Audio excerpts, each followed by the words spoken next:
Hi, Cynthia here with a quiz to test your knowledge of American English idioms. We'll be going through 30 different idioms, and there will be a scorecard at the end. So please have a pen and paper handy during the video to keep track of your own score. Pause the video as often as you need in order to give yourself enough time to select the answer you think would be the most appropriate response to what your American friend or coworker has just said to you. So, let's get started and have fun. Your American coworker, Taylor, says, "I left the sales department because they kept moving the goalposts." You say, "Yeah, I remember you mentioned they kept changing the team's targets." Yeah, it's frustrating when information isn't stored consistently. Yeah, rearranging the office layout is actually unnecessary. The correct answer is A. To move the goalposts is to change the rules or requirements of a situation or activity in such a way that the changes make it more difficult for the people involved. Your American coworker, Jacinta, says, "I'd love to go out with the team, but tomorrow evening is crunch time for me." You say, "Oh, then have a great workout." "Oh, I hate it when I've got lots of bookkeeping to do." "Sorry to hear you have so much work to do." The correct answer is C. Crunch time refers to a period of time where you're under a lot of pressure to get something done. For example, to complete a work project. Jacinta would like to go out with the rest of the team, but her workload prevents it. Your American friend, Elizabeth, says, "I've been feeling a bit under the weather." You say, "Yeah, it's been cloudy and rainy for a couple of days now." "Oh, I hope you don't end up catching a cold." "Sorry to hear that your allergies are acting up again." The correct answer is B. Feeling under the weather refers to how you feel slightly tired or ill when you might be at the onset of having a cold or a flu.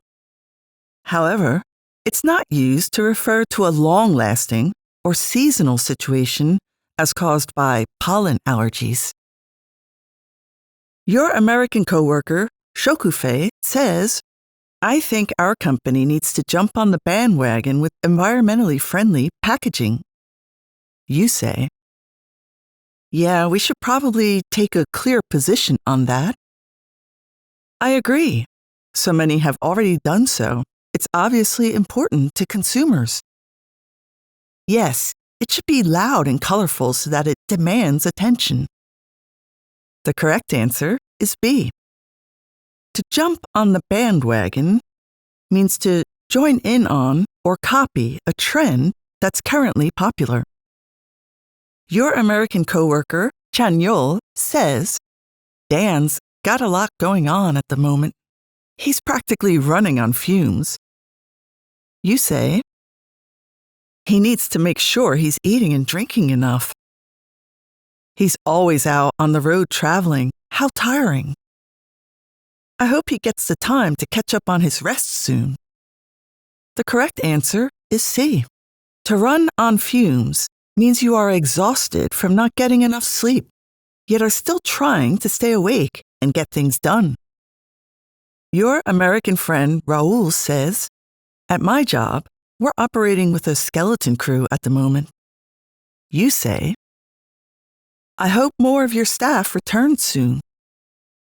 Working night shifts with the holidays coming up must be hard. I hope the temp agency got you some good people to fill in." The correct answer is A. To operate with a skeleton crew means that there are a minimal amount of employees working at that time. Your American coworker, Zola, says, "Janice really let the cat out of the bag about that anniversary party." You say, "Why? Didn't she think the party's a good idea?"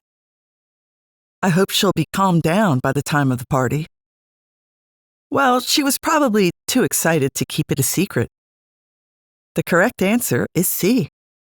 To let the cat out of the bag is to tell a secret or reveal some information that should not have been shared with others. Your American coworker, Manish, says, you can expect Letitia to shoot from the hip in that meeting tomorrow. You say, who is she at odds with this time? Yes, I know. I don't mind her directness. I hope the whole thing doesn't end up in a big battle. The correct answer is B. To shoot from the hip means to communicate in a direct, impulsive manner without thinking too much about how what you say may be received by others.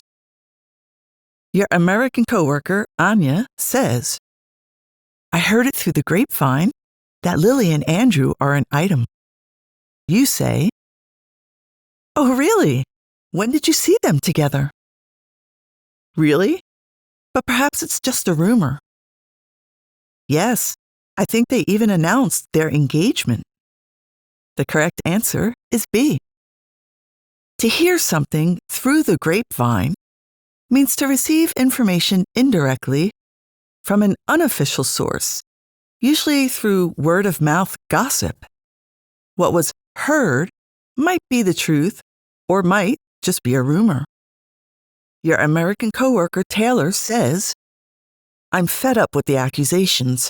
I finally told Alan he's barking up the wrong tree.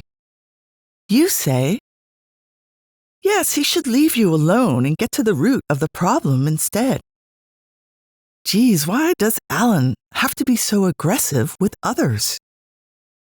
It seems that Alan really enjoys telling other people what to do. The correct answer is A. To bark up the wrong tree means to have the wrong idea about a situation or pursue the wrong actions to deal with a situation. The real causes or reasons for the situation are to be found elsewhere. Your American coworker, Jacinta, says, I had half a mind to say, clean up, but I was already late for work. You say, it's good you're approaching Tanya about her laziness. Well, you can try to speak to her about it after work. Are you really sure she's as messy as you think she is? The correct answer is B. To have half a mind means you are or were considering saying or doing something. However, you have not taken action yet, and so the phrase refers more to your intentions instead. Your American coworker, Jill, says, regardless of the board's decision, we're behind the 8 ball on this. You say, yes, it won't make much difference either way. Yes, either way, it'll be tough to resolve the issue. Yes, it's pretty clear what needs to be done. The correct answer is B. To be behind the 8 ball means to find yourself in a difficult situation or an awkward position. Your American friend Paul says, my neighbor is splitting hairs with me over the property line measurements. You say, is your neighbor carrying it out, or is it a surveyor? Well, it's good to come to an agreement. Happy to hear that. But weren't your measurements and theirs almost the same? The correct answer is C. To split hairs means to make a fuss or complain about a minor issue or something that doesn't hold much importance or relevance. Your American coworker, Toby, says, Manny is hesitant to have me on this project. She thinks I'm wet behind the ears. You say, but haven't you been in the company for 5 years already? But you adapt so well to whatever's thrown at you. Well, I think you're a pretty intelligent person. The correct answer is A. To be wet behind the ears means a person is naive or lacking experience. Your American coworker, Manish, says, Gator Burns was once a funny comedian, but he should hang it up now. You say, yeah, but only Gator's newer routines were really hilarious. Yeah, Gator's probably figuring out a way to top himself. Yeah, his jokes are pretty stale now. Time to retire. The correct answer is C.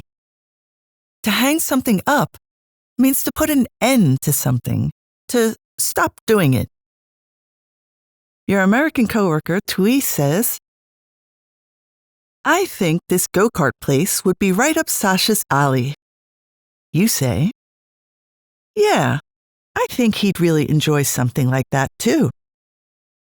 Nice that he lives so close to the place. Sasha would definitely drive better than both of us. The correct answer is A. To be up one's alley means the person in question, in this case, Sasha, would probably really like or enjoy the object or activity described. Your American coworker, Zola, says, Britt really has a chip on her shoulder lately. You say, it is nice to get a lucky break once in a while. She might still be angry about her employee review. Hey, let's just play a little joke on her. The correct answer is B.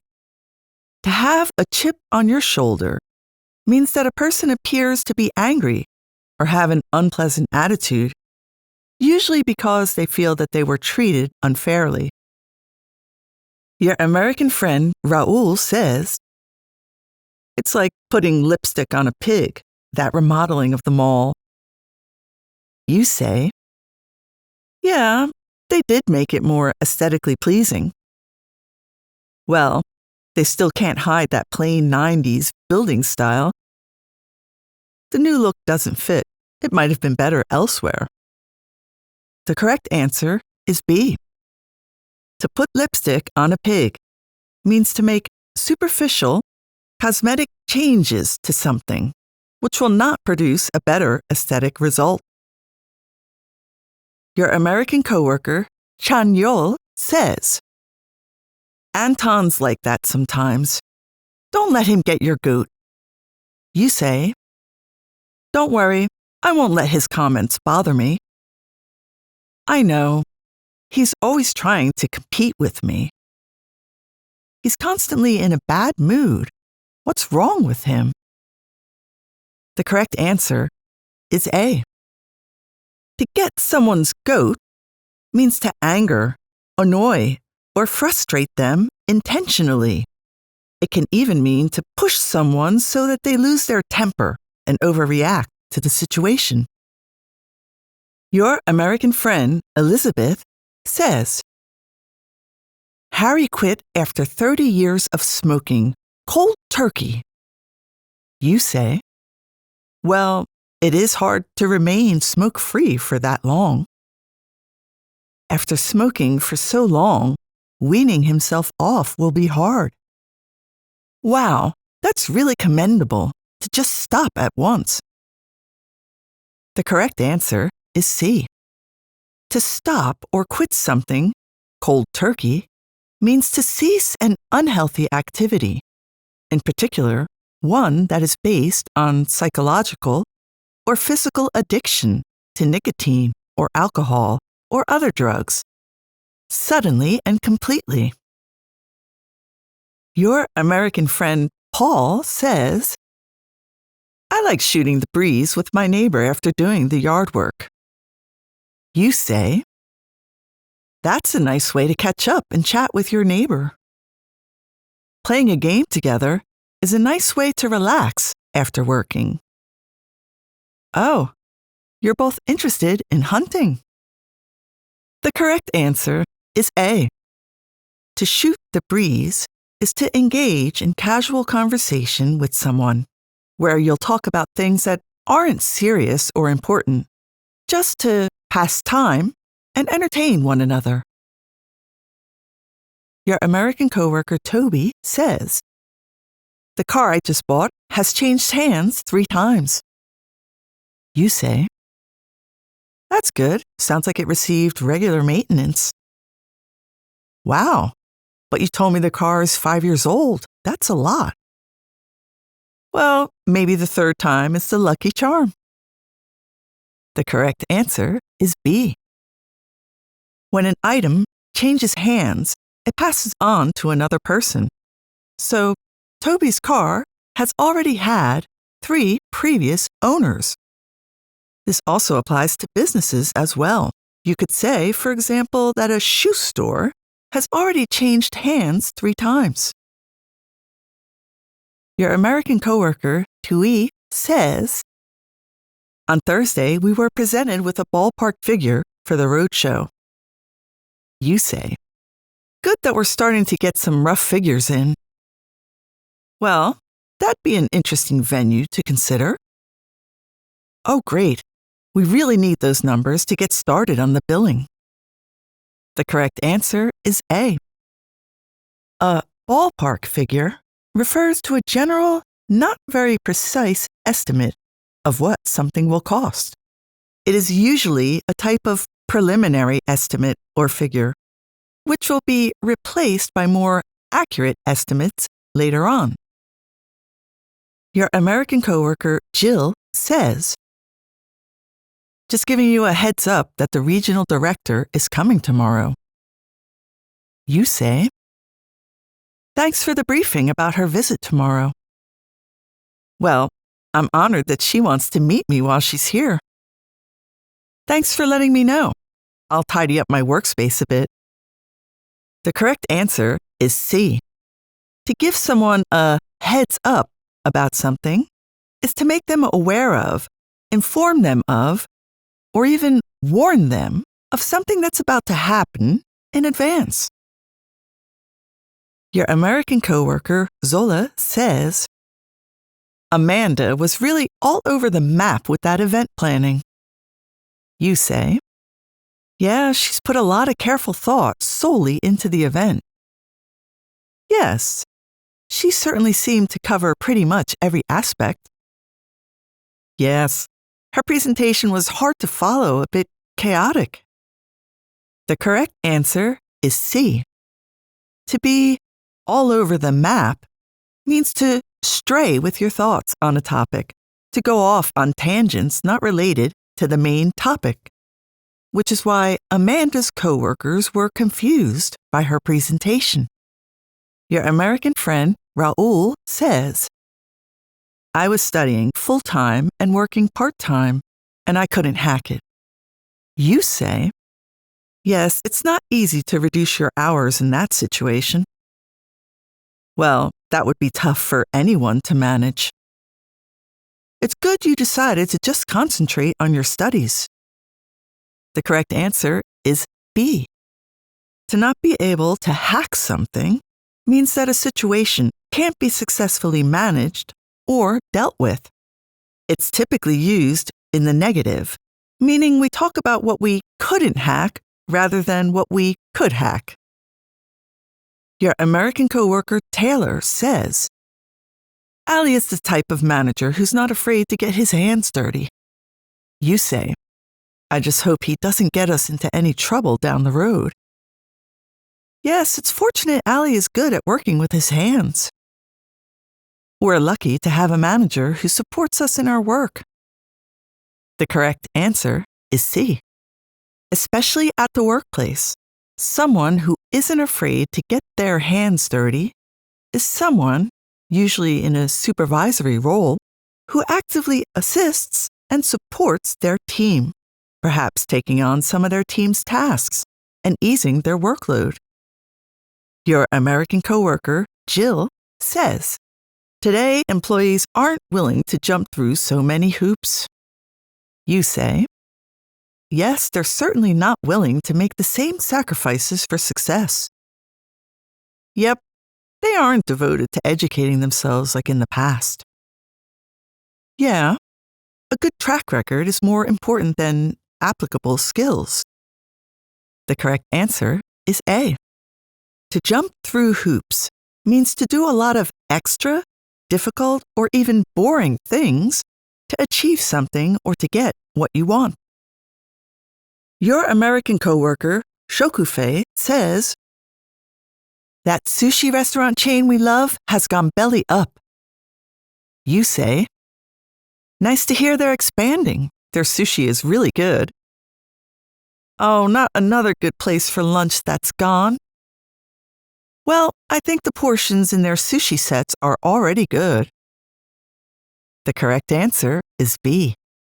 To go belly up typically means that a business or enterprise must close, usually due to a poor financial outlook or bankruptcy.